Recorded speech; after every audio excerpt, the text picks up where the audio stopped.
Yes ठीक है। अब लास्ट क्लास में मैंने कुछ टर्म्स कराए थे, वो टर्म्स सारे क्लियर है। होमोजाइगस कराया था, डिप्लॉइड क्या होता है वो कराया था, हैप्लॉइड बताया था, ये सारी चीजें क्लियर है टू एवरीवन। ठीक है, तो आज मैं आप लोगों को ओके डिप्लॉइड ऑर्गेनिज्म सबको मालूम है क्या होता है? हाँ शिवा, एक सेट कहाँ से आता है? एग्जैक्टली ठीक है, तो ये हमें मालूम है और ये बात हमें क्लियर है। आपको मालूम है हमारे पास हर जीन के दो एलील्स होते हैं, हर जीन के दो एलील्स होते हैं। ओके, अगर दोनों सेम है तो होमोजाइगस एंड अगर दोनों अलग अलग है तो हेटेरोजाइगस होते हैं। ठीक है, ये चीज भी क्लियर है। अब मैं आप लोगों को बताने वाली हूँ एक मोनोहाइब्रिड क्रॉस। मोनोहाइब्रिड क्रॉस, आपको पता है मेंडल ने मटर के पौधे पे काम किया था। ठीक है, पहली बात मोनोहाइब्रिड क्रॉस होता क्या है? क्रॉस बिटवीन ऑर्गेनिजम्स डिफरिंग इन one trait only, one trait. देखो एक बात याद रखना कि कोई भी ऑर्गेनिज्म ऐसा नहीं होता कि, या फिर आप ये बोलोगे आप सिर्फ एक ही ट्रेट को कंसीडर करोगे, बाकी सारे ट्रेट को आप छोड़ दोगे। समझ में आई बात? तो हम बहुत सारे ट्रेट में इंटरेस्टेड नहीं है, we are interested only in one trait और उसे हम बोलते हैं होमोजाइगस। ये ट्रेट कुछ भी हो सकता है। हमने देखा था मेंडल ने 7 ट्रेट्स लिए थे। पहला ट्रेट क्या था? Stem height, seed shape, seed colour, pot shape, pot colour, flower colour, flower position. ठीक है, तो फ्लावर रिलेटेड 2 ट्रेट्स थे, पॉट रिलेटेड 2 ट्रेट्स थे, सीड रिलेटेड 2 ट्रेट्स थे और एक स्टेम हाइट था। तो टोटल 7 कैरेक्टर याद है? ठीक है, अब आप लोगों ने बच्चे 10th क्लास में ये क्रॉस पढ़ाया हुआ है कि आपका capital T which the plant is tall, right, is crossed with dwarf plant, that is dwarf, अच्छा छोटा t which is dwarf। ठीक है, ये टॉल और इनको हम क्या बोलते हैं? Parents, right. इधर से गैमीट फॉर्मेशन हुआ, गैमीट फॉर्मेशन डेफिनेटली क्योंकि दोनों एलील सेम है तो एक ही टाइप का गैमीट आएगा, एक टाइप का गैमीट आएगा। अच्छा मैंने बोला एक टाइप का गैमीट आएगा, क्या मैंने बोला एक गैमीट आएगा? एक टाइप का गैमीट आएगा। इधर कितने टाइप के गैमीट आएंगे? एक आएंगे। तो अगर आप इस तरीके से लिख रहे हो तो क्या गलत है? नहीं। क्या ये रिक्वायर्ड है कि मैं इसको ऐसे लिखूं? No, it is not required. Ideally it is not required. कई स्कूलों में टीचर्स पंगे करते हैं, ठीक है, बट दैट इज एक्चुअल में रिक्वायर्ड नहीं होता, because here you are mentioning how many types of gametes will be there. We are not interested how many number या what is the number of gametes. ठीक है, जब सारे plant tall आएंगे तो क्या रेशियो निकालोगे? F1 जनरेशन में नहीं चाहिए ना, F2 में होता है। F2 में तो हम बनाएंगे whatever ratio is there it will be। एक बात बताओ ना, अगर मैं इसको ऐसे भी कर दूं तो क्या रेशियो अलग आएगी? क्या सारे प्लांट्स अलग अलग आएंगे? तब भी तो यही है ना, सारा सेम ही है। तो मैं आपको सिर्फ एक ही बात बता रही हूँ कि इधर हम टाइप ऑफ गैमीट मेंशन करते हैं, ना कि number of gametes. Is this clear? आपने इनको फ्यूज कराया है, इधर आगे कैपिटल T स्मॉल t, इसे क्या बोलेंगे? Again tall. ठीक है, अब बच्चे ये हेटेरोजाइगस है और इसमें कौन सा फिनोटाइप एक्सप्रेस हो रहा है? टॉल एक्सप्रेस हो रहा है। तो टॉल क्या है? डोमिनेंट। ठीक है, डोमिनेंट है। अब हम इसकी क्या कराते हैं बच्चे? यहाँ पर हम इसकी सेल्फिंग कराते हैं। सेल्फिंग का मतलब आप सबको क्लियर है, सेम फ्लावर, उसी का पोलन ग्रेन भी होगा, उसी का स्टिग्मा भी होगा, that is the meaning of selfing. ठीक है, अब आपका आ गया capital T small t, capital T small t, okay, and this was F1 generation. F1 की फुल फॉर्म क्या होती है? पीरियड। ठीक है, generation, this was F1 generation. अब यहाँ पर 2 टाइप के गैमीट्स बनेंगे, so it will be capital T, it will be small t, similarly here capital T small t। अब क्या करोगे? इनका क्रॉस कराना है। क्रॉस कैसे कराया जाएगा? कभी भी इन दोनों को क्रॉस नहीं कराना, एक ही ऑर्गेनिज्म के दोनों को क्रॉस नहीं। अच्छा, डज इट मैटर कौन सा मेल है कौन सा फीमेल है?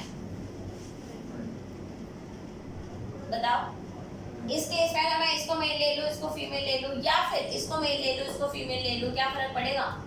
नहीं, क्योंकि ये वो जीन्स हैं जो दोनों में सेम होते हैं. We are not talking about sex chromosome, these are autosomes. ठीक है, तो they are same in both. And जितने भी ऑटोसोम्स होते हैं उसके लिए फर्क नहीं पड़ता कि कौन सा मेल से आ रहा है कौन सा फीमेल से आ रहा है. ठीक है, तो ये आपका हो गया कैपिटल टी, कैपिटल. फिर आपने इसको इसके साथ क्रॉस कराया, ये क्या आया? Capital T small T. फिर आपने इसको इसके साथ क्रॉस कराया तो कैपिटल टी स्मॉल टी. फिर आपने इसको इसके साथ क्रॉस करवाया तो small T, small T. Sir ma'am एक और बात याद रखना, कल मैंने आप लोगों को नहीं बताया था, इस चीज को हम क्या बोलते हैं बच्चे?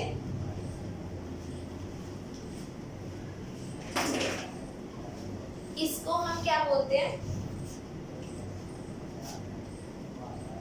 इसको बोलते हैं हम जीनोटाइप. जीनोटाइप. ठीक है, जीनोटाइप का मतलब शायद आप लोगों को नहीं पता.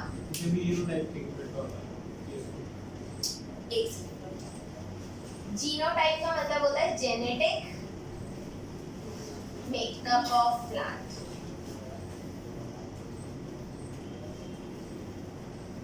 ठीक है, एंड इसको हम क्या बोलते हैं? फिनोटाइप. फिनोटाइप का मतलब क्या होता है? Physical appearance of the plant. ये क्या है आपका? Physical appearance. तो जीनोटाइप क्या होता है? Genetic makeup. तो ये भी तो जेनेटिक मेकअप है. आप फिजिकल अपीयरेंस को प्लांट को देख करके बता सकते हो whether the plant is tall, whether the plant is dwarf. ठीक है, लेकिन क्या आप उसका जेनेटिक मेकअप बता पाओगे? जेनेटिक मेकअप बता पाओगे? नहीं. ड्वार्फ का जेनेटिक मेकअप बता पाना इजी है क्योंकि ड्वार्फ पे दोनों एलील रिसेसिव होंगे. लेकिन टॉल में अगर मैंने बोल दिया कोई प्लांट टॉल है तो वो इस टाइप का है या इस टाइप का है पता लगा सकते हैं? डोमिनेंट फिनोटाइप का जो जेनेटिक मेकअप है वो होमोजाइगस है या हेटेरोजाइगस है इसका पता नहीं लगाया जा सकता. हाउएवर इसका पता लगाया जा सकता है व्हेन उसका कुछ क्रॉस वगैरह कराएं. ठीक है, अब इसका पता कैसे लगाते हैं ये बात भी अभी हम सीखेंगे. ठीक है, ये आपका प्लांट का फिनोटाइप कैसा होगा? इसका फिनोटाइप टॉल और इसका फिनोटाइप. ठीक है, इस जनरेशन को कौन सी जनरेशन बोलते हैं आप? F2 generation. अब यहाँ पे एक क्वेश्चन पूछूं, F2 जनरेशन के लिए पेरेंट्स कौन है? F2 जनरेशन के लिए पेरेंट्स कौन है? हमेशा याद रखना these all crosses are experimental crosses. ये कोई वैसे क्रॉस तो होते नहीं है ना, मतलब ये नेचुरल तो होता नहीं है. these all are experimental. चाहे जनरेशन कोई सी भी हो जाए. ठीक है, पेरेंट्स हमेशा यही. अगर आपको पेरेंटल जीनोटाइप पूछा जाएगा this will always be the same क्योंकि ये आपके एक्सपेरिमेंटल होते हैं. और हमेशा याद रखना we are always interested in tracing the genes of parents. We are not interested in tracing the genes of these parents. Right, ठीक है. तो पेरेंट्स, हालांकि ये क्वेश्चन थोड़ा हायर लेवल का हो गया, डोंट वरी अबाउट इट. ठीक है, यहाँ तक समझ में आया या नहीं आया? अब बच्चे इसके बाद रेशियोज निकाली जाती हैं. ठीक है, आपकी कौन सी रेशियो होती है? एक होती है आपकी genotypic ratio. Genotypic ratio. Genotypic ratio आपकी इस केस में F2. अच्छा, F1 जनरेशन में all toll all capital T small T. Right, genotypic ratio अगर मैं F2 जनरेशन की बात करूं, कौन सी जनरेशन? F2 जनरेशन की अगर हम बात करें तो यहाँ पे जीनोटाइपिक रेशियो क्या होती है? Capital T ratio capital T small T ratio small T. इसका क्या है? 1:2:1. राइट, ठीक है. फिनोटाइपिक रेशियो क्या होगी बच्चे? फिनोटाइपिक रेशियो अगर आपको पेपर में पूछा जाता है तो सिर्फ रेशियो लिखने से बेटर है कि आप फिनोटाइप भी बताओ. Tall ratio dwarf. ठीक है, और इधर आ जाएगा 3:1. ठीक है, हमेशा रेशियो कौन सा किसका है ये भी आपको बताना है, ट्रेड के साथ बताना है या फिर फिनोटाइप के साथ बताना है। ये टॉल है तो ये 3 है, ये ड्वार्फ है तो ये 1 है। ये बात समझ में आ गई। यहाँ पर आपको मेंशन करना पड़ेगा कि ये गैमीट है। हालांकि अगर मैं आपको बताऊं मोनोहाइब्रिड क्रॉस इतना सिंपल, ये 10th क्लास में इंपॉर्टेंट था, 12th में उतना इंपॉर्टेंट नहीं है। 12th में डाइहाइब्रिड क्रॉस इंपॉर्टेंट है और इसके वेरिएशंस इंपॉर्टेंट है। इसके वेरिएशंस होते हैं। मैंने आपको बताया था कि मेंडल को सारे रिजल्ट्स फेवरेबल नहीं मिले थे, कुछ अनफेवरेबल भी रिजल्ट्स थे, तो वो अब हम डिस्कस करेंगे इन क्लास 12। ये बात समझ में आई? कर दो रब इसको।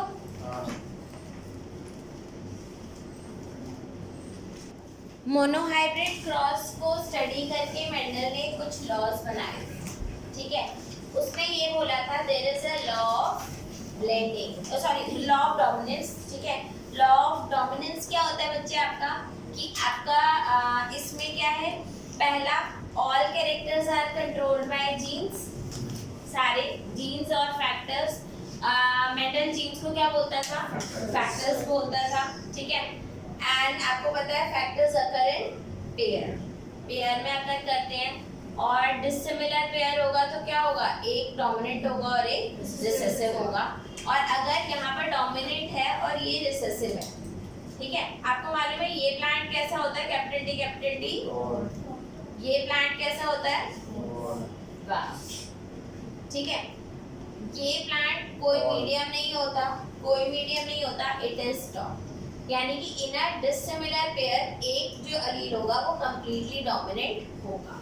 इसको हम क्या बोलते हैं, लॉ ऑफ डोमिनेंस। इसका मतलब क्या है लॉ ऑफ डोमिनेंस का, पहला characters are controlled by factors, दूसरा factors occur in pair. NCERT में गिवन है बच्चे, एग्जैक्ट स्टेटमेंट गिवन है तीनों, ठीक है। मैं पेज नंबर बता देती हूँ आपको, 59 पेज नंबर पे लॉ ऑफ डोमिनेंस में एग्जैक्ट 3 स्टेटमेंट्स गिवन है।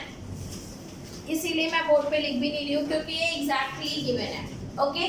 तो पहला क्या है आपका, all the characters are controlled by factors और जीन्स। अब आपको फैक्टर्स के बगल में जीन्स लिखना पड़ेगा।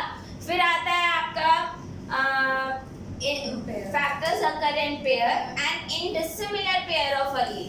डिसिमिलर मतलब हेटेरोजाइगस कंडीशन में एक डोमिनेंट होगा और एक रिसेसिव होगा। Is this clear? ठीक है। एक आता है बच्चे law of segregation. Law of segregation का मतलब क्या होता है, आपको पता है जैसे capital T and small T है, ये जो अलील्स है they do not show any kind of blending.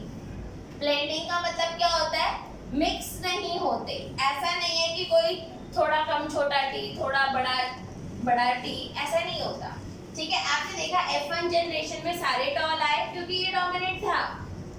F2 generation में ये रिकवर हुआ क्योंकि जब ये जीन आया, कैसे आया, आपका होमोजाइगस कंडीशन में आया तो रिकवर हो गया। तो क्या कहीं पे भी कोई ब्लेंडिंग हुई? नहीं, ठीक है। तो पहला क्या है, लॉ ऑफ डोमिनेंस, और दूसरा क्या है कि कोई भी जीन्स की ब्लेंडिंग नहीं होती है। ये दो लॉज दिए थे किसने, मेंडल ने, after study your monohybrid cross. और मोनोहाइब्रिड क्रॉस का एक और नाम क्या है, इनहेरिटेंस ऑफ वन। यहाँ तक की बात क्लियर हो गई सबको? ठीक है।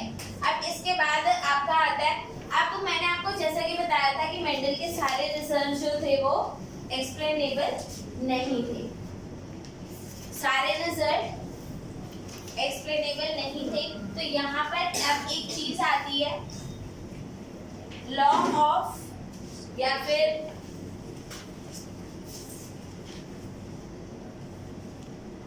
अब एक फिनोमेना था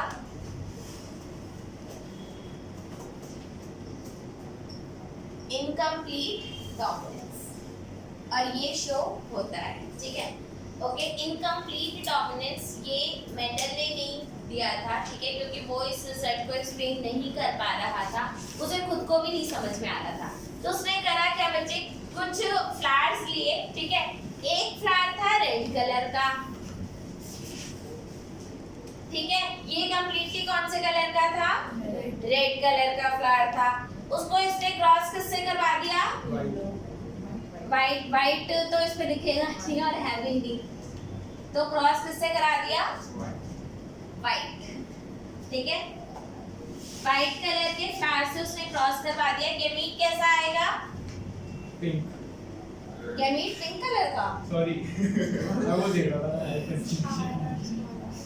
ठीक है। तो गैमीट आपने आपकी गलती ना कौन से कलर का है आपने कैसे कहा था अपनी गलती मेरे पे मत डालो, आपने कहा था ठीक है। आगे देखो गैमीट ये हो गया, इसको जब फ्यूज कराओगे तो क्या आएगा? पिंक। जब बोलना होता है तब बोलते ही नहीं। बता रही हूँ Ajay, I am here only, ठीक है। सुनो बच्चे, ये बोलता है कि अब ये आपका लॉ ऑफ इनकम्प्लीट डोमिनेंस है, मतलब कोई भी कंप्लीट डोमिनेंट नहीं होता, ठीक है। और ये फिर ये मैं इसका पूरा एक्सप्लेनेशन मैं अभी आपको दूंगी, बस 2 मिनट रुक जाओ। इस हिसाब से तो टॉल और शॉर्ट को करके मीडियम साइज आना चाहिए। बच्चे बायोलॉजी में क्या आना चाहिए और क्या नहीं आना चाहिए हम वो स्टडी कम करते हैं। अगर मैं आपको बताऊं, बायोलॉजी में हम ज्यादा स्टडी क्या करते हैं, जो फिनोमेना हो रहा है we are just trying to understand कि क्यों हो रहा है और क्यों कोई चीज कंप्लीटली डोमिनेंट होती है। अब आपने कईयों के घरों में देखा होगा कि कोई एक पर्सन कंप्लीटली डोमिनेंट होता है, right? It can be mother और फादर और सिस्टर, ऑल थ्री भी हो सकते हैं। हाँ यहाँ पे कोई भी डोमिनेट मेरे को मत डालो उस कैटेगरी में प्लीज। मेरे घर में चलो मेरे घर में कभी, चलो ओके ओके ओके ओके ठीक है। तो क्या बता रही थी मैं? अरे भुलवा दिया यार। घर में एक डोमिनेंट है। हाँ तो अब अगर मैं बात बताऊं कि किसी फैमिली में कोई एक बंदा कंप्लीटली डोमिनेंट है, तो क्या मैं जनरलाइज कर लूं कि सबकी फैमिली में कोई एक बंदा कंप्लीटली डोमिनेंट होता है? नहीं भाई, डेमोक्रेटिक फैमिली भी हो सकती है कि सबके वोट लिए जाते हैं, जहां पर मोस्टली इक्वली वो होगा कैंडिडेट ना। क्या हो गया ये बंदा खुश हो गया ज्यादा, ठीक है। तो कई जगह इक्वली, तो आप किसी भी चीज को जनरलाइज नहीं कर सकते। मेरा मैसेज सिर्फ ये है, कईयों की फैमिली में सारे ही डोमिनेंट होते हैं। तो यहाँ अगर मैं हाइट की बात करूँ तो वहाँ पे लॉ ऑफ डोमिनेंस वर्क कर रहा था, लेकिन यहाँ पे नहीं कर रहा, यहाँ पे नहीं कर रहा। और क्या ऐसे रिजल्ट मेंडल को नहीं मिले थे? मिले थे। वो बताऊंगी, मेरे को थोड़ा सा समय दे दो, मैं अभी सब एक्सप्लेन कर दूंगी, ठीक है। मैंने बताया था वैसे आपको डोमिनेंस होता ही है, वो कौन कितना काम कर चुका है बताया था ना, वो फंडा इधर भी है। ओके अभी आपको सब समझ में आएगा, डोंट वरी। पिंक आ गया, ठीक है। अब इसकी सेल्फिंग करानी है, क्या करानी है? सेल्फिंग। आप इधर करा दो इधर सेल्फिंग, ठीक है। तो इधर क्या आ गया? Capital R small R is crossed with capital R small R, मतलब पिंक इज क्रॉस्ड विद, अबे नालायक, पिंक, ठीक है। Pink is crossed with pink, ठीक है। इसमें कैसे गैमीट्स आएंगे? कैपिटल आर है स्मॉल आर। इसमें कैसे गैमीट्स आएंगे? कैपिटल आर है स्मॉल आर। समझ में आया? अब इसके क्या बनाने हैं? क्रॉस बनाना है। इसका क्रॉस ऐसे, एक्चुअली मेरे को तो आता है क्या, अरे बना लेना ना हाँ, मुझे तो ये रटा हुआ सा है, ठीक है। ये आपका बन गया, ओके। अब पिंक को पिंक के साथ करेंगे तो फिर अब रेड और वाइट ही आएगा। तो पिंक में बात हो गई। 2-3 सेकंड रुक जाते तो मैं लिख देती। पूछ रहा हूँ रेड और वाइट आएगा। ये क्या आया? इट इज नॉट कि पिंक को पिंक के साथ करो। जीन्स देखो ना कौन से हैं, जहाँ पे कैपिटल आर है वो क्या होगा? तो फिर कैपिटल और स्मॉल आर पे तो फिर पिंक आएगा। हाँ ये पिंक है दोनों, और स्मॉल आर पे वाइट आएगा। हाँ तो ये वाइट है। तो मैंने मना किया क्या? ओहो ठीक है। तो ये क्या है? रेड फ्लावर, ये क्या है? पिंक फ्लावर, ये क्या है? White flower. यहाँ अच्छा एक और बात, this is F1 generation parents gametes, F2 generation selfing. ये सारे टर्म्स आपको मेंशन करने हैं। अपना क्रॉस परफेक्ट बनाओ कि आपको पेरेंट्स लिखना है, आपको गैमीट्स लिखना है, F1 जनरेशन लिखना है, F2 जनरेशन लिखना है। एट लास्ट F2 जनरेशन में 2 जनरेशन में, ठीक है, इधर होता क्या है, जीनोटाइपिक रेशियो बोलो क्या है, 1:2:1 RR ठीक है, 1:2:1। और इसका फिनोटाइपिक रेशियो क्या है बच्चे, 1:2. अजय फिनोटाइपिक रेशियो क्या है इसका, red to pink to white, तो क्या आएगा रेशियो 1:2:1। तो अब आपका एक क्वेश्चन यहाँ पर कई बार पूछा जाता है, कौन सा ऐसा सिचुएशन है, ठीक है, जहाँ पर जीनोटाइपिक रेशियो और फिनोटाइपिक रेशियो सेम होता है, तो कौन सा क्रॉस है वो, इनकम्प्लीट डोमिनेंस। इनकम्प्लीट डोमिनेंस में ऐसा भी बोला जाता है, अब देखो ये ना कंप्लीटली सोचने का तरीका है, हमें मालूम है रेड और व्हाइट को मिला करके थोड़ा सा पिंक टाइप का सा आता है, खैर ये बोलते हैं कि offspring do not resemble to either of the parent. यहाँ पर क्या होता है, ऑफस्प्रिंग किसी भी पेरेंट को रिजेंबल नहीं करता इन F1 जनरेशन। समझ में आई, समझ में आ रही है या फिर अभी याद होना भी चाहिए। स्नैपड्रैगन एंड एंटीराइनम ये 2 प्लांट्स हैं, स्नैपड्रैगन एंड एंटीराइनम 2 प्लांट्स हैं जिनमें इनकम्प्लीट डोमिनेंस होता है, ठीक है, इनकम्प्लीट डोमिनेंस। ये बात समझ में आ गई बच्चे, यहाँ तक क्लियर है, पक्का? क्या है दीदी, दीदी तो यही है यार, जल्दी कर लो। स्नैपड्रैगन एंड एंटीराइनम, ठीक है, इसके बाद आगे बढ़ते हैं। ये एग्जांपल्स हैं प्लांट्स के जिनमें इनकम्प्लीट डोमिनेंस होता है। अब हमने मेंडल का लॉ ऑफ डोमिनेंस देख लिया, ठीक है, हमने इनकम्प्लीट डोमिनेंस देखा। इनकम्प्लीट डोमिनेंस में क्या होता है, where offspring do not resemble to either of the parent, ठीक है, किसी को भी रिजेंबल नहीं करता, रिजेंबल मतलब उनके जैसा नहीं दिखता, ठीक है, जेनेटिकली होता है, A capital R small r please, ठीक है।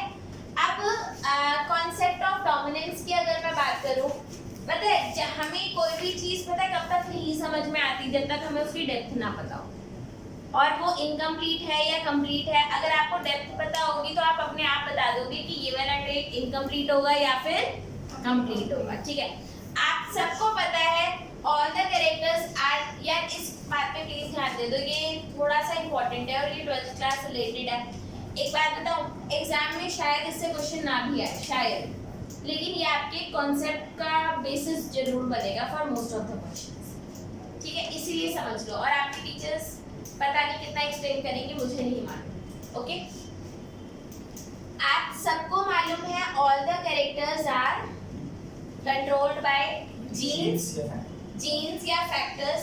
और अगर मैं बोलूं कि आपका जीन होता क्या है, तो आपका जीन क्या होता है, एक डीएनए तो होता है।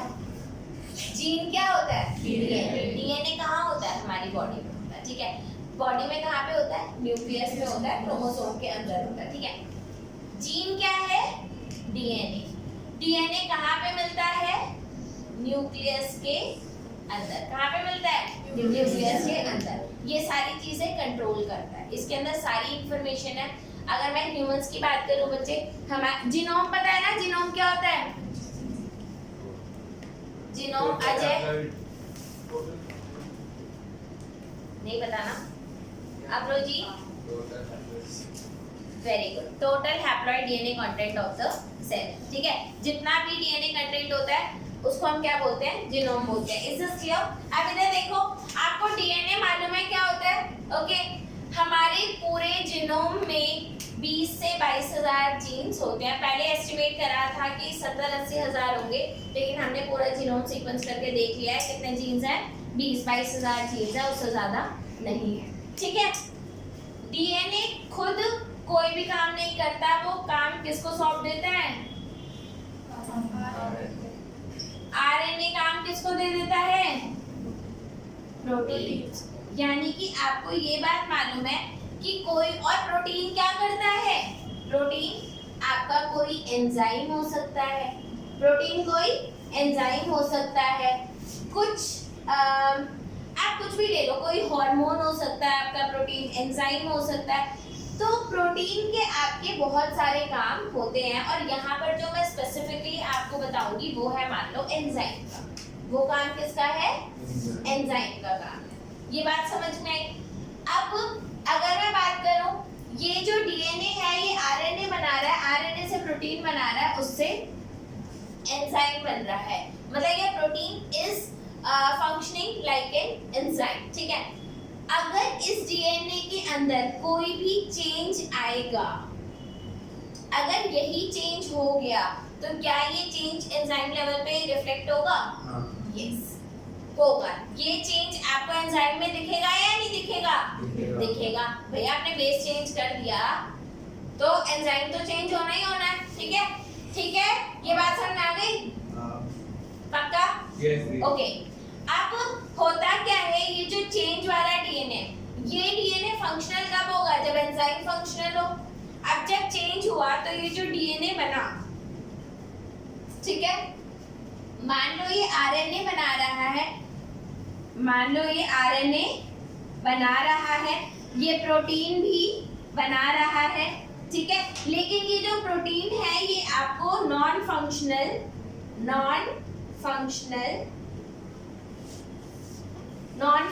एंजाइम दे रहा है। कैसा एंजाइम दे रहा है?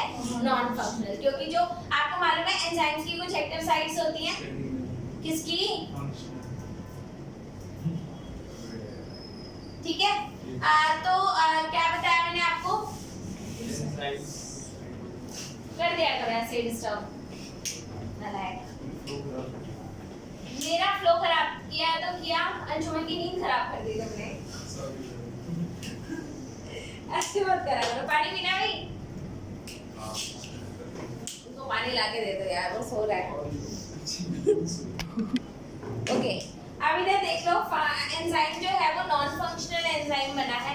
आप सबको मालूम है एंजाइम की कुछ एक्टिव साइट होती है, एक्टिव साइट होती है ना। अगर वो एक्टिव साइट वाला ही डीएनए चेंज हो गया तो क्या होगा? जो एंजाइम बनेगा वो नॉन फंक्शनल बनेगा। कैसा बनेगा? Non functional. तो इस एंजाइम के बनने का कोई फायदा है नहीं। तो ये कैसा होगा? काम ही नहीं कर रहा, ठीक है। ऐसा भी हो सकता है कि चेंज इतना ज्यादा ड्रास्टिक है कि इसने आरएनए तो बना लिया लेकिन ये कोई प्रोटीन बना ही नहीं रहा, नो प्रोटीन, कोई प्रोटीन ही नहीं बना। बच्चे ये पूरी बहुत सारी प्रोसेसेस है, समझ में आ रही है? हर लेवल पे आपका काम अटक सकता है, ठीक है। अब वो प्रोटीन ही नहीं बना रहा तो ये आरएनए बना रहेगा, वो तो डिग्रेड हो जाएगा, एक टाइम के बाद वो खत्म हो जाता है, ठीक है। प्रोटीन नहीं बना रहा तो कोई एंजाइम आएगा? नहीं आएगा। अब ये एंजाइम आ ही नहीं रहा, समझ में आई? तो ये एंजाइम आ नहीं रहा, ये जो होते हैं ना बच्चे, अब एक बात याद रखना, और ऐसा भी हो सकता है बच्चे कि डीएनए में चेंज आया। तीसरा कंडीशन क्या होगा? डीएनए में चेंज आया लेकिन वो डीएनए आरएनए बना रहा है, वो डीएनए प्रोटीन भी बना रहा है और वो एंजाइम भी बना रहा है। क्या बना रहा है? एंजाइम भी बना रहा है, ठीक है। तो ये भी एक एलील है, ये भी क्या है? एक एलील है, ठीक है। इस केस में इस वाले एलील को मैं क्या बोलूंगी? Dominant allele. क्यों? क्योंकि ये चेंज होने के बाद भी काम कर रहा है, जो काम कर रहा है उसे क्या बोलते हैं? डोमिनेंट। मैंने बोला था काम करने वाला डोमिनेंट, और ये दोनों क्या है? रिसेसिव, क्योंकि ये तो कुछ काम ही नहीं कर रहे ना, समझ में आई बात? अब एक बात बताओ, अगर मैं बोलूं कि मान लो ये वाला जब एंजाइम बनता है तो फ्लावर रेड कलर का आ जाता है, ये वाला एंजाइम बनता है तो फ्लावर कौन से कलर का आ जाता है? रेड कलर का आ जाता है। तो क्या इनमें रेड कलर आएगा? क्योंकि एंजाइम बना ही नहीं, इनमें रेड कलर आएगा ही नहीं, ठीक है। अब यहाँ पर एक और बात बताओ, अगर आपका है, मतलब दोनों एलील जो है वो डोमिनेंट है, तो एंजाइम प्रॉपर बनेगा, एंजाइम प्रॉपर बनेगा तो कलर कौन सा आएगा? रेड। इस केस में क्या होगा? कौन बना रहा है एंजाइम? White enzyme. कोई एंजाइम बना रहा है? नहीं बना रहा, तो इस केस में कलर क्या आ जाएगा? वाइट। अब एक बात याद रखना, कई बारी अब एक ट्रेट हो गया कि अगर मिल गया तो ठीक है, जैसे मान लो इस केस में क्या है कि एंजाइम आया तो उसने काम कर दिया, मतलब one allele was sufficient sufficient कि उसने पूरा काम कर दिया। लेकिन हर केस में ऐसा नहीं होता। कईयों में क्या होता है कि जैसे मान लो अगर 50% एंजाइम बना है तो 50% ही काम होगा, तो उस केस में आपका होमो और हेटेरो अलग होगा या नहीं होगा? होगा ना। उस केस में अगर हेटेरो है तो काम कितना परसेंट डन होगा? 50%। और अगर होमो है तो काम कितना परसेंट डन होगा? अब नालायक, होमो है 100% डन होगा। आई बात समझ में? उस केस में हाँ 100% डन होगा। ये चीज क्लियर है? क्लियर है? ये होता है लॉ ऑफ डोमिनेंस या कॉन्सेप्ट फॉर डोमिनेंस। जो काम करेगा वो डोमिनेंट है, जो नहीं करेगा वो रिसेसिव है। और काम ना करने के कारण क्योंकि उनमें म्यूटेशन हो जाती है, क्योंकि उसमें म्यूटेशन हो जाती है, कोई चेंज आ जाता है। और आपके जितने भी डिसीजेज होती है, बच्चे एक बात और, डिसीज होती कब है? जब आपके बॉडी पार्ट कोई काम नहीं कर पा रहा है। और वो जब नहीं कर पा रहा है तो क्या होगा? डोमिनेंट होगा या रिसेसिव? काम ना कर पाना इज ऑलवेज रिसेसिव। अब मान लो ऐसा हुआ कि चेंज ऐसा हो गया, पता है एक बार ऐसा हुआ था कि मैं एक क्रॉस बनाया था, मैंने आपको बताया था ना अरेबिडोप्सिस थलियाना वाला, उसका क्रॉस बनाया। और मुझे ये बात तो समझ में आ रही थी कि कोई भी ट्रेट उसका जो होगा वो रिसेसिव कैसे होगा, ठीक है? इसी तरीके से नालायक हो, ठीक है? क्योंकि वो चेंज हो गया ना, मैंने तो उसके अंदर म्यूटेशन करी थी, ठीक है? तो अब हमारे सर ने ये बात बोली कि इसमें ना कोई चेंज ऐसा भी आ सकता है जो कि डोमिनेंट हो जाए।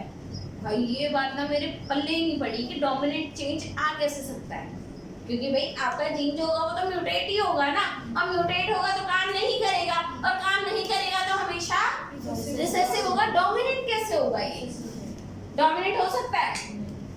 और ये बात मेरे को बहुत दिनों तक नहीं समझ में आई, पीएचडी की बात कर रही हूँ मैं, ठीक है? अब आप लोग बताओ कैसे कोई चीज डोमिनेंट हो सकती है? कि पहले वो ट्रेट था ही नहीं, चेंज हुआ, अब वो आपको हार्म करने लगा, तो चेंज होकर के अब उसने ऐसा प्रोटीन बनाया जो कि आपको हार्म कर रहा है। सोचो, पहले नॉर्मल था, पहले क्या था? नॉर्मल था, अब चेंज आ गया, अब क्या कर रहा है? वो आपको हार्म कर रहा है या डिसीज कॉज कर रहा है। ये वाली डिसीज जो है ये डोमिनेंट होगी या रिसेसिव? ये डोमिनेंट होगी। क्यों? क्योंकि चेंज होने के बाद वो डिसीज कॉज कर रहा है। समझ में? सोचो, मान लो यहाँ पर प्लीज एक चीज आप लोग यहाँ पर ध्यान रखो, ये नॉर्मल जीन है, ये क्या है? एक नॉर्मल जीन है, ये आपकी बॉडी में फंक्शन कर रहा है, राइट? अब इसके अंदर एक चेंज आया, और अब ये जीन से क्या बन गया? ऑन्कोजीन बन गया। ऑन्कोजीन वो होते हैं जो कैंसरस होते हैं। ऑन्कोजीन्स आपकी खुद के बॉडी के वो जीन्स होते हैं जो कैंसर कॉज करते हैं, ठीक है? समझ में आया? तो पहले क्या था? बॉडी का नॉर्मल जीन था, अब क्या हो गया? ये किस में कन्वर्ट हो गया? ऑन्कोजीन में कन्वर्ट हो गया। जब ये ऑन्कोजीन में कन्वर्ट हो गया तो अब इस जीन की वजह से कैंसर हो रहा है ना, तो ये डोमिनेंट होगा या रिसेसिव? डोमिनेंट। इसके होने की वजह से डोमिनेंट, इसके होने की वजह से डिसीज है या इसके ना होने की वजह से डिसीज है? और अगर कोई भी डिसीज इसके होने की वजह से है तो वो क्या होती है? डोमिनेंट। और अगर किसी जीन के ना होने की वजह से हो रही है तो रिसेसिव। ये होता है तरीका पता लगाने का कि डिसीज डोमिनेंट होगी या रिसेसिव। और ये बात सीरियसली मुझे बहुत टाइम बाद समझ में आई थी, ठीक है? ये बात समझ में आ गई? आगे देखें, ये कॉन्सेप्ट ऑफ डोमिनेंस आप लोगों को क्लियर हो गया, नोट डाउन करवा दें। अगला कॉन्सेप्ट आता है बच्चे आपका कोडोमिनेंस का, ठीक है? इनकम्प्लीट डोमिनेंस में क्या हुआ था? Offspring do not resemble to either of the parent. Offspring किसी के जैसा नहीं था, भाई मैं अलग ही बनूंगा, राइट? ठीक है? यहाँ पे दोनों पेरेंट्स को रिसेंबल करता है, बड़ा ही आज्ञाकारी है ना, ठीक है? दोनों पेरेंट्स को रिसेंबल करेगा तो उसे क्या बोलते हैं? कोडोमिनेंस बोलते हैं। ये बात याद रखना। कॉन्सेप्ट ऑफ डोमिनेंस आप लोगों ने देख लिया। अब ये कोडोमिनेंस कौन सी चीज है उसको देखते हैं, ठीक है? कोडोमिनेंस बच्चे शो कौन करता है? एक बात याद रखना, आप लोगों को पता है A, B, O blood group पता है, ठीक है? आपका जो A ब्लड ग्रुप बनाता है वो जीन IA होता है। IA इज रिस्पॉन्सिबल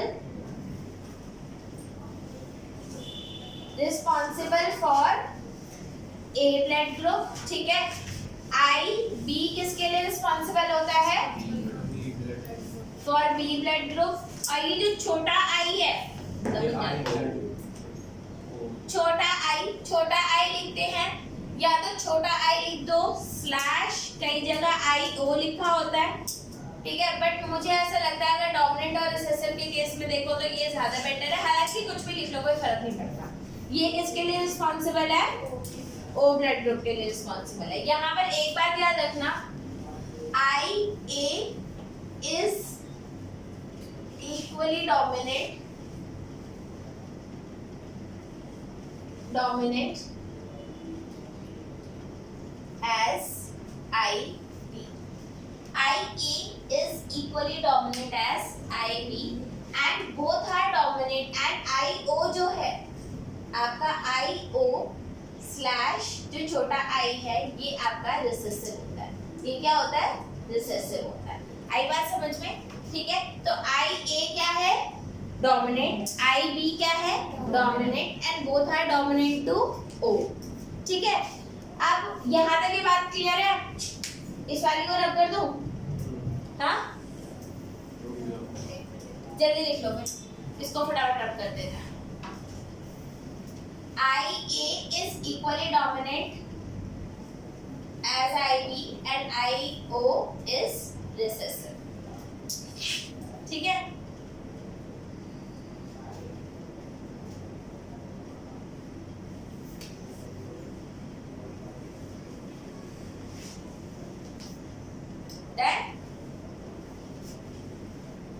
अब यहाँ पर अगर हम लोग फिनोटाइप्स देखें बच्चे, आपको पता है वी ऑल आर डिप्लॉयड होते हैं ना, तो अब इसके कितने कॉम्बिनेशंस हो सकते हैं? आई ए एक कॉम्बिनेशन, दूसरा कॉम्बिनेशन आई ओ, दूसरा कॉम्बिनेशन, तीसरा कॉम्बिनेशन आई बी, उसके बाद आई बी आई ओ, डट जाओ, आई ए आई बी, छोटा आई या फिर आई ओ। ठीक है। हाँ, क्या हो? आई ओ, समझ में आया? अब मुझे एक बात बताओ फटाफट से, इस केस में ब्लड ग्रुप क्या आएगा? ए। इस केस में ब्लड ग्रुप क्या आएगा? ए। क्यों ए आएगा? क्योंकि ए डोमिनेंट है, ओ रिसेसिव है, तो क्या ब्लड ग्रुप आएगा? ए। इस केस में क्या ब्लड ग्रुप होगा? इधर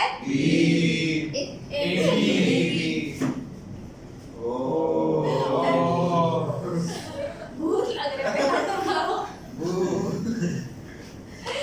ये ब्लड ग्रुप क्या है? ठीक है। तो बच्चे अगर मैं बोलूं कौन से केस को हम डोमिनेंट बोलते हैं, कोडोमिनेंस बोलते हैं, तो कोडोमिनेंस आपका सिर्फ ये होता है और बाकी सारा आपका इनहेरिटेंस है। ये बात समझ में आई? तो अगर आई ए और आई बी दोनों आ जाते हैं तो वो क्या बना लेता है? ए बी, और क्योंकि ये दोनों ही पेरेंट्स को रिसेंबल करता है तो उसे क्या बोलते हैं? कोडोमिनेंस बोलते हैं। ठीक है। एबीओ ब्लड ग्रुपिंग दो चीज का एग्जांपल होता है, पहला कोडोमिनेंस और दूसरा मल्टीपल एलील्स, क्योंकि एक ही जीन के कितने एलील्स हैं? 3 एलील्स हैं, तो इसको बोलते हैं मल्टीपल एलील्स। यहाँ पे किस किस का क्या ब्लड ग्रुप है जी? साक्षी पता नहीं blood group? Devanshi O positive, पता नहीं ब्लड ग्रुप में 2 लोगों के है। अलीना बी पॉजिटिव, और मुझे लगा ये बोली पता नहीं। अभिजीत पता नहीं ब्लड ग्रुप, हाँ पता नहीं। अजय नहीं पता। अंशुमन जी होगा, पापा का ओ नेगेटिव है तो तुम्हारा कुछ भी हो सकता है। मम्मी का क्या है? मम्मी का बी पॉजिटिव, तो you can be positive, you can be negative. Negative recessive है, मतलब ब्लड ग्रुप क्या मैं नेगेटिव हूं, कंप्लीटली रिसेसिव है, ओ नेगेटिव कंप्लीटली रिसेसिव होता है। ठीक है। ये काम सुनना नहीं करता। क्यों? तुम्हारा क्या ब्लड ग्रुप है जी? मेरा भी इसका भी वही है, मेरी वही है। ओ नेगेटिव, ओ तेरी। काम धंधा कर लिया। चलो ओके, यहाँ पर ध्यान दो। आपका जो ये तो हुआ जीन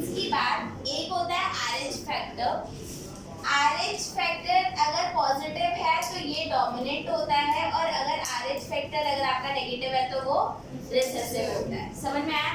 इसलिए most of the people they used to have O मतलब पॉजिटिव ब्लड ग्रुप। यहाँ पे भी अगर आप देखोगे तो नेगेटिव कितनों का है? सिर्फ 2 का ही है आई गेस। बाकी और उसे तो पता ही नहीं है, उसका तो पॉजिटिव भी हो सकता है। तुम्हारा श्योर है? क्योंकि नेगेटिव ब्लड ग्रुप बहुत कम लोगों का होता है, बहुत ज्यादा कम। क्यों? क्योंकि अगर आप नेगेटिव और पॉजिटिव भी कंबाइन कर रहे हैं तो क्या बनता है? पॉजिटिव ब्लड ग्रुप ही बनता है। Is this clear? हाँ जी, क्या हुआ? बढ़िया। अब अगर मैं बोलूं ओके,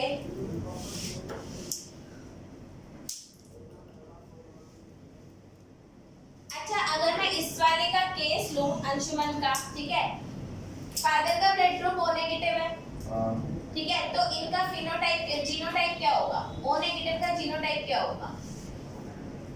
ये तो तय है कि आईओ है, राइट? अब इसने बताया मदर का ब्लड ग्रुप बी पॉजिटिव है, बी पॉजिटिव, ओके। अब यहाँ पर प्लीज एक बात ध्यान रखो, ओके, मदर का ब्लड ग्रुप पॉजिटिव है, तो इसका ब्लड ग्रुप क्या हो सकता है? पॉजिटिव या नेगेटिव? पॉजिटिव, ऑलवेज पॉजिटिव या नेगेटिव? Always positive. और मान लो अगर इसका ब्लड ग्रुप नेगेटिव है तो फिर आप क्या बता पाओगे? गलत बच्चा है। अगर इसका ब्लड ग्रुप नेगेटिव है, इसका मतलब ये है कि मदर हेटेरोजाइगस है, मदर हेटेरोजाइगस। सोच के देखो ना, मदर का पॉजिटिव नेगेटिव है, मदर का पॉजिटिव नेगेटिव है, फादर हेटेरोजाइगस हो ही नहीं सकते क्योंकि मदर नेगेटिव है। अगर पॉजिटिव नेगेटिव के साथ कंबाइन करेगा तो ब्लड ग्रुप पॉजिटिव, और अगर नेगेटिव नेगेटिव के साथ कंबाइन करेगा तो ब्लड ग्रुप नेगेटिव। तो your blood group can be positive, can be negative, ठीक है, ये बात समझ में। और अगर मैं ब्लड ग्रुप वैसे ए और ए बी की बात करूं तो ए तो तुम्हारे अंदर हो नहीं सकता। अगर मान लो तुम्हारा ब्लड ग्रुप ओ पॉजिटिव आया तो मतलब मदर का ब्लड ग्रुप क्या है? IB IO, heterozygous, very good, ठीक है। और अगर इसका बी है तो मतलब अगर इसका ब्लड ग्रुप बी हो तो आईबी आईबी। जरूरी नहीं है। क्यों? आईबी आईओ से आईबी नहीं आ सकता? हाँ, बताओ अभी।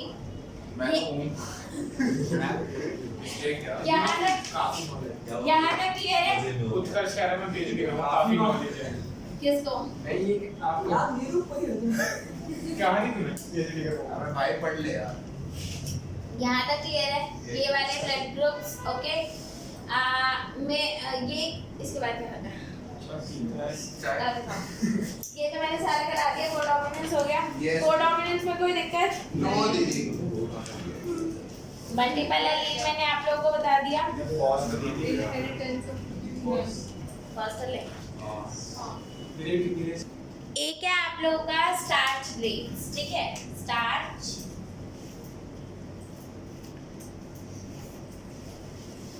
ग्रेन्स, ठीक है। अब एक बात याद रखना, एक है आपका बी एलील जो कि आपका क्या करता है, स्टार्च के ग्रेन्स प्रोड्यूस करता है, स्टार्च प्रोड्यूस करता है, और बी वाला जो है ये नहीं करता। नो, हाँ, भाई स्टार्च है।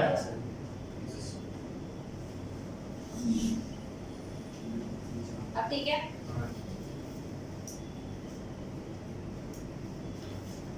वीडियो ऑन है? ठीक है।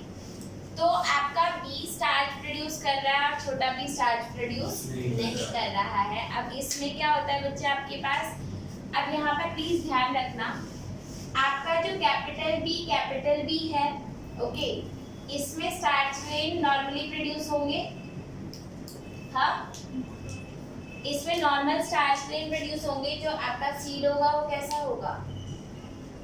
राउंड। सीड कैसा होगा? राउंड, ठीक है। अगर आप कैपिटल बी स्मॉल बी लेते हो तो स्टार्च प्रोड्यूस होता है, ठीक है, एंड आपका सीड यहाँ पर फिर से राउंड होते हैं, ठीक है। हालांकि इस केस में जो स्टार्च ग्रेन्स होते हैं वो स्मॉल होते हैं। स्टार्च ग्रेन्स कैसे होते हैं आपके? स्मॉल प्रोड्यूस होते हैं, और यहाँ पर नॉर्मल प्रोड्यूस होते हैं। अगर आप ये वाला केस लोगे तो स्टार्च एफिशिएंटली प्रोड्यूस होएगा ही नहीं, और आपका सीड कैसा होगा? रेड कलर, यहाँ पर क्या होता है, रिंकल्ड होता है, और यहाँ पर क्या होता है, राउंड होता है। ये बात समझ में आई? अब इस ट्रेट को मैं क्या बोलूँ, डोमिनेंट बोलूँ या रिसेसिव या फिर क्या? इसको हम क्या बोले, डोमिनेंस या इनकम्प्लीट डोमिनेंस? बच्चे अगर आप राउंड और रिंकल देखोगे तो आपको ऐसा लग रहा है कि ये डोमिनेंट है, लेकिन अगर आप स्टार्च ग्रेन का साइज देखोगे तो आपको समझ में आ जाएगा कि ये ट्रेट जो है वो इनकम्प्लीट डोमिनेंट है या इनकम्प्लीट डोमिनेंस है, मतलब ये वाला जो अलील है वो पूरा डोमिनेंट नहीं है। तो यहाँ पर आप एक बात और समझ सकते हो कि ये जो कॉन्सेप्ट ऑफ डोमिनेंस होता है, ये एक्चुअल में it is not a concept of dominance. ये मतलब आप सिचुएशनल हो सकता है, सेम ट्रेट आपका डोमिनेंट भी है और इनकम्प्लीट डोमिनेंट है, तो वो डिपेंड करता है कि ट्रेट कैसा है। ये बात समझ में आई? एक बार किताब यहाँ पर केसेस पैराग्राफ को देखो। Occasionally a single gene produces gene product may produce more than one effect। तो ये क्या दिखा सकता है, more than one effect दिखा सकता है। For example, starch synthesis in pea is controlled by one gene। Starch synthesis कौन कंट्रोल करता है, एक जीन कंट्रोल कर रहा है, इसके दो एलील्स हैं, capital B and small B. Starch is synthesized effectively by capital B, इसको बोलते हैं homozygous, and has large starch grains. तो इसमें स्टार्च ग्रेन्स कैसे होते हैं, लार्ज होते हैं, ठीक है। इन कंट्रास्ट बीबी की जो छोटा भी है उसकी एफिशिएंसी बहुत कम होती है, ठीक है, लेसर एफिशिएंट। अब आप बोलोगे इसमें स्टार्च बन ही क्यों रहा है, छोटा भी इसमें स्टार्च बन ही क्यों रहा है? बच्चे हर एक बात याद रखना, जितने भी इंपॉर्टेंट फंक्शंस होते हैं हमारी बॉडी में वो हमेशा कंप्लीटली एक ही चीज से कंट्रोल नहीं होते। आप ये सोचो ना, जितने भी इंपॉर्टेंट काम होते हैं क्या आप उसके लिए सिर्फ एक ही बंदे पे डिपेंडेंट रह सकते हो क्या? नहीं। तो आपके पास होता है, अब मान लो अगर आपका बोर्ड का पेपर है, अगर मैं बायो नहीं पढ़ाऊंगी तो क्या बायो पढ़ोगे ही नहीं? पढ़ोगे ना, कहीं से तो पढ़ोगे, क्योंकि पढ़ना इंपॉर्टेंट है। हाँ, I am responsible for it, लेकिन हमेशा तो नहीं होगा ना। Is this clear? तो बॉडी में भी ऐसा ही होता है कि आपके स्टार्च ग्रेन्स अगर बनने हैं तो ऐसा नहीं होता कि हमेशा एक ही जीन रिस्पॉन्सिबल होता, मल्टीपल जीन्स होते हैं, हर ट्रेट के लिए मल्टीपल जीन्स होते हैं। तो आपका छोटा, हालांकि वो लेस एफिशिएंट हो गया, वो वही मानकर चल रही, अगर मैं नहीं होगी तो थोड़ा सा लेस एफिशिएंट हो जाएगा, है ना? पता नहीं, कुछ कह नहीं सकते। क्या हो गया भाई? और में चलो, तो starch is synthesized effectively by capital B, ये हो गया।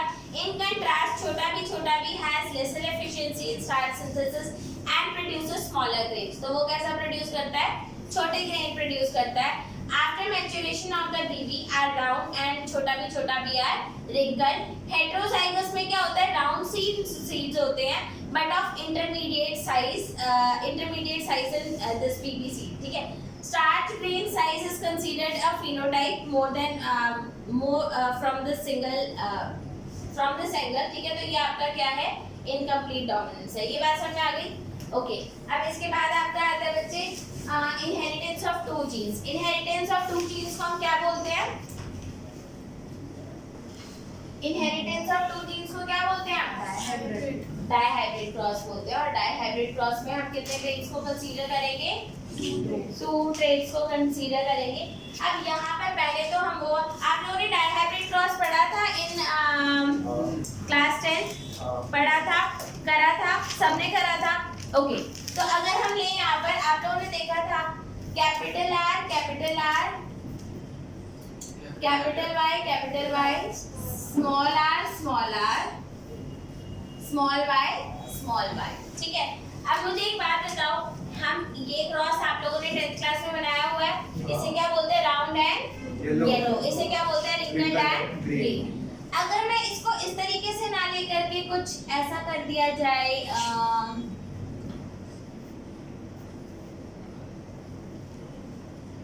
यहाँ पर अगर मैं स्मॉल y ले लूं और यहाँ पर अगर मैं कैपिटल Y ले लूं,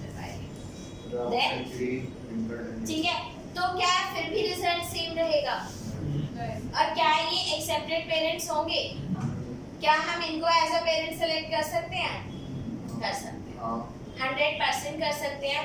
आप ये बात याद रखना, पेरेंट्स का होमोजाइगस होना जरूरी है। क्या ये होमोजाइगस है? ये होमोजाइगस है। और दोनों पेरेंट्स का पॉलीमॉर्फिक होना जरूरी है। दोनों पेरेंट्स का पॉलीमॉर्फिक होना जरूरी है, यानी कि अलग अलग होना जरूरी है। अब मुझे एक बात बताओ, ये तो एक्सेप्टेड है क्योंकि पेरेंट्स क्या होने चाहिए, होमोजाइगस एंड अगर इन्हें क्रॉस करें तो सेम होगा, सब सेम आएगा, ठीक है। अब अगर मैं बोलूं capital R, small y, capital R, capital Y, अगर मैं इनका क्रॉस कराऊं तो ये कौन सा क्रॉस कंसीडर होगा, मोनोहाइब्रिड या डाइहाइब्रिड?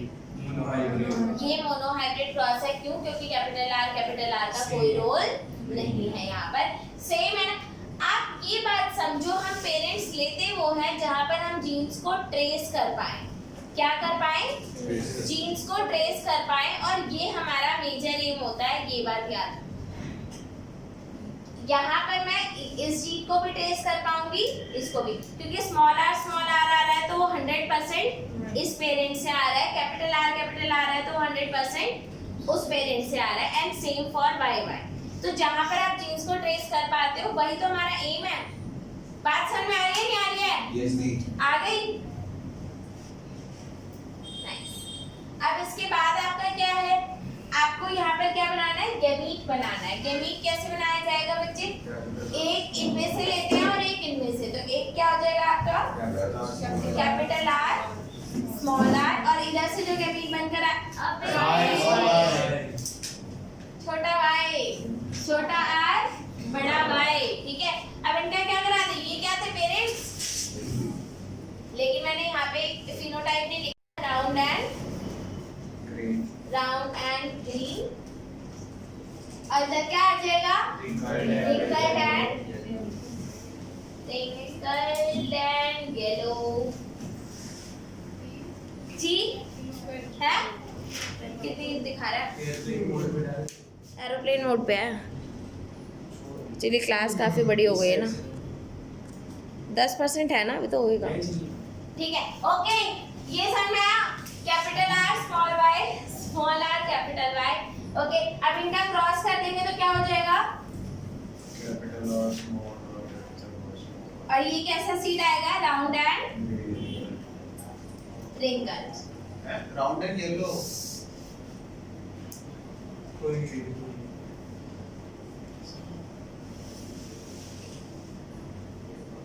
Round and yellow. ये बात समझ में आ गई? Is this clear?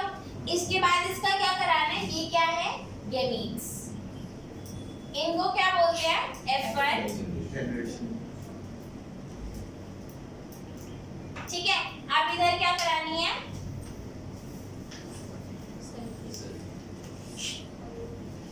इसे क्या बोलते हैं, सेल्फिंग बोलते हैं। अब इसको आप सेल्फिंग कराओगे तो क्या होगा,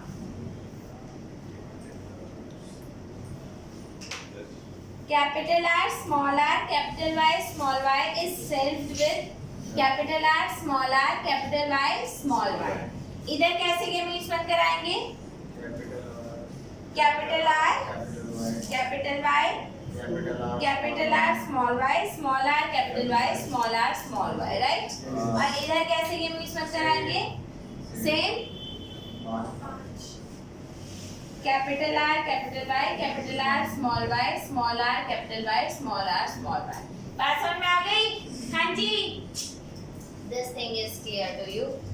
इसके बाद बच्चे इनका अगर मैं वैसे क्रॉस बनाने लगी 1 2 ऐसे करके तो बहुत ज्यादा हो जाएगा, तो यहाँ पर हम नहीं करते। इसके लिए क्या करना है, एक टेबल है, ठीक है, that table is called Punnett square, Punnett square.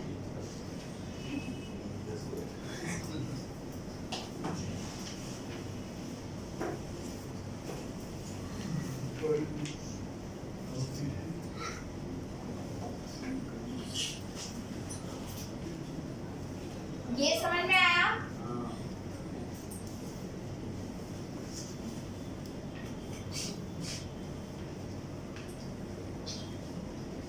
Clear है? इसके बाद है capital R, capital Y, capital R, small r, capital Y, small r, small y। फिर यहाँ पर भी आप सेम लिख दोगे, capital R, capital Y, capital R, small r, capital Y small r small I।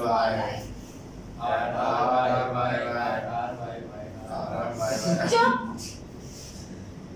Capital R small are. मैं लिख दूंगी हाँ यार। लिख देगी भाई दीदी। बाहर तक वॉशरूम जाने दे। वही तो भाई बाहर भैया बैठे हैं। वॉशरूम आने नहीं आ रहा।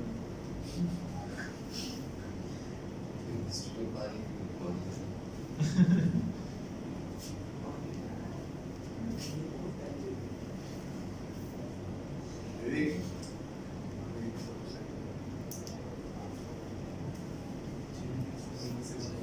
क्या? कुछ नहीं, कुछ नहीं।